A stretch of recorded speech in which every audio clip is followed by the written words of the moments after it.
Hello my YouTube family, कैसे हैं आप सब लोग। Welcome my YouTube channel voice of Nilofar. तो चलिए आज की कहानी शुरू करते हैं। बहू मुझे नौकरों का सहारा नहीं, तुम सबका साथ चाहिए। माँ, मैंने सुना है आप बड़े भैया के साथ जा रही हो। चलो अच्छा है, वहाँ आपका मन लगा रहेगा और उनके साथ रहोगी तो मुझे भी बार बार आना नहीं पड़ेगा। परंतु आप राखी भाभी का स्वभाव जानती है, एक साथ रहने में वो विश्वास नहीं रखती। तभी तो पापा से कहकर उन्होंने संपत्ति का बंटवारा करवाया था। और आप वहाँ कैसे रहोगी? सुधा अपनी माँ कमला जी से कहती है।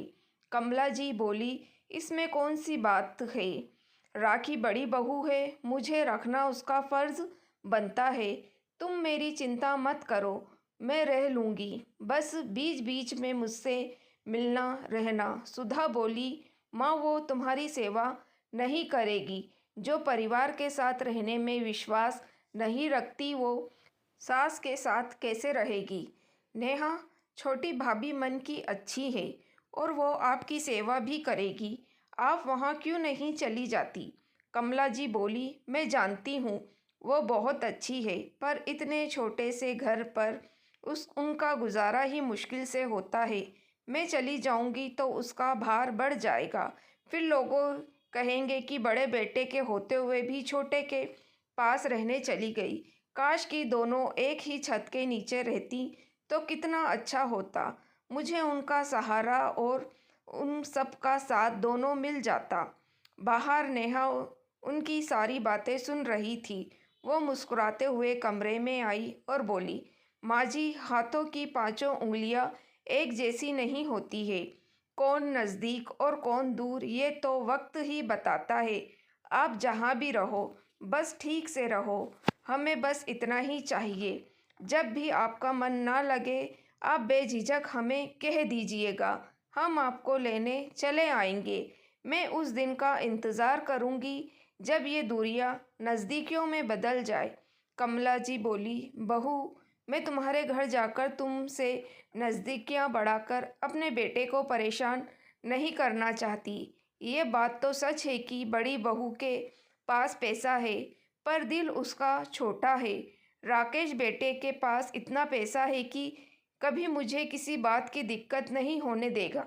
बहू मैं सबको मिलाकर चलना चाहती हूँ। आशा करती हूँ तुम मेरी परेशानी को समझोगी। सुधा बोली, माँ भी पहले यही सोचती थी कि जिसके पास पैसा होता है उसके पास कोई भी कमी नहीं होती।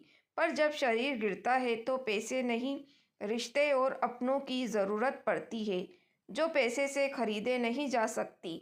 राकेश भैया चाहे जितने नौकर खड़े कर दे, पर वो पराये की तरह ही सेवा करेगा, अपनों की तरह नहीं। इस बात को वो कब समझेंगे?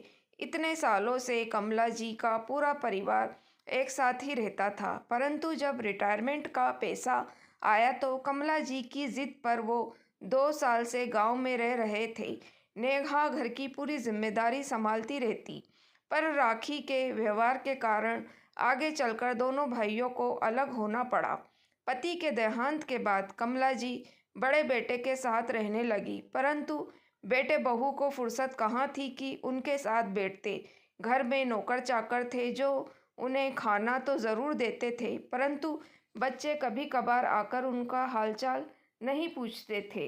एक रोज़ राखी नौकरों पर घर छोड़कर किटी पार्टी में जा रही थी तो कमलाते हुए कोला जी बोली, बहू मेरी बात का बुरा मत मानना, तुम्हें देवरानी के साथ रहना पसंद नहीं है, पर घर में इतने नौकर चाकर के साथ रह लेती हो, इसमें कोई दिक्कत नहीं होती। कल को कुछ ऊंच नीच ना हो जाए। राखी बोली, मम्मी जी मेरे घर के नौकर चाकर भी हाई क्वालिटी के हैं, वो ओछी हरकत नहीं करते हैं। जहाँ तक साथ रहने की बात है, मुझे किसी की दखल अंदाजी से घुटन होती है। जब वो बेटे से इस विषय में बात करती तो बेटा बोलता, माँ जब से आई हो वही साथ रहने की रट लगाए हो, तभी से ये सब परेशानियाँ शुरू हुई है। नौकरों के साथ रहने से आज तक कभी घर में कोई सामान गायब नहीं हुआ है। फिर आप ऐसी बातें क्यों कर रही हो? माँ बोली, घर में रहता कौन है? बस तेरे नौकर। क्या वो तुमसे बहू की शिकायत करेंगे? बेटा बोला, माँ आजकल के नौकर भी बहुत कमाते हैं, उन्हें किसी बात की कमी नहीं होती, तो खुद भी चैन से रहो और हमें भी चैन से रहने दो। इतना बोलकर बेटा चला गया।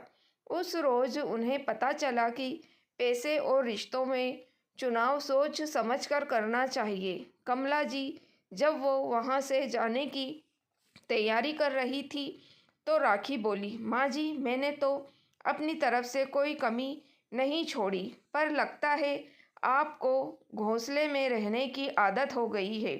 वो बोली, बहू मुझे समझ में आ गया कि जीवन में पैसों के सहारे से ज़्यादा अपनों का साथ चाहिए होता है। तुमने देखा होगा एक माँ छोटे से घोंसले में अपने इतने सारे बच्चों को रख लेती है, परंतु वही बच्चे सब कुछ होने के बाद भी अपनी एक माँ के लिए वक्त नहीं निकाल पाते। कमला जी नेहा के पास रहने लगी। नेहा के घर में पैसे और सुविधा की कमी ज़रूरत थी, परंतु अपनापन इतना था कि सब मिलजुल कर रहते थे, तो उस कमी का एहसास नहीं होता था। कमला जी नेहा के घर में जब भी पूजा करने बैठती तो ईश्वर से प्रार्थना करती कि अगर उन्होंने कुछ अच्छे कर्म किए हो तो उनका फल उसके छोटे बेटे और बहू को मिले। नेहा का स्वभाव इतना अच्छा था कि कभी कमला जी को उस घर में किसी चीज़ की कमी नहीं हुई। मनोहर का कपड़े का छोटा सा व्यापार था, गुजर बसर करने के लायक व्यापार चलता रहता, पर उसे कभी ना तो अपने माता पिता ना ही ईश्वर से शिकायत थी। जितना था उसमें उसका परिवार हमेशा खुश रहना जानता था। एक रोज़ बेटे दुकान से भागा भागा आया। कमला जी उसे आते देखी तो घबरा गई। कमला जी नेहा को आवाज़ लगाई, बहू जल्दी बाहर आओ, देखो मनोहर कैसे भागते हुए आ रहा है, क्या बात होगी। नेहा आंगन में आई। मनोहर आया और अपनी माँ के पैर छूकर बोला, माँ आपके शुभ कदम पहले मेरे घर में क्यों नहीं पड़े? सच कहते हैं लोग माता पिता के पैरों में स्वर्ग होता है। आपने तो इस घर की काया ही बदल दी। मनोहर को हंसता मुस्कुराता देख नेहा बोली, आखिर बात क्या है? आप इतने खुश क्यों हैं? मनोहर नेहा को बोला, नेहा तुम्हारी तपस्या आज रंग लाई। तुम कहती थी ना संतोष से ही सुख होता है, देखो सुख आज तुम्हारे दरवाजे पर चलकर आया है। माँ आपको पता है मुझे इतना बड़ा कॉन्ट्रैक्ट मिला है कि हम पूरी ज़िंदगी बैठकर खाएं तब भी कम नहीं पड़ेगा। अब आपको इस घर में भी किसी चीज़ की कमी नहीं होने दूंगा। कमला जी की आंखों में खुशी के आंसू छलक पड़े। मनोहर बोला, माँ आपकी आंखों से मैं आंसू? कमला जी बोली, बेटा तुम्हारे बापूजी ने थोड़े से पैसे से अपना व्यापार शुरू किया था। जब बड़ी बहू के जिद पर उन्होंने इस दुकान के 2 हिस्से किए थे तो मैं ही जानती हूँ उनके दिल पर क्या बीती थी।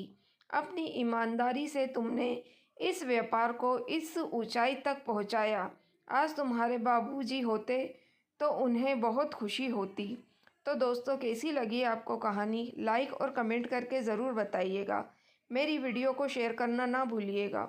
मेरे चैनल वॉइस ऑफ नीलोफर को भी सब्सक्राइब ज़रूर कीजिएगा। Thank you for watching.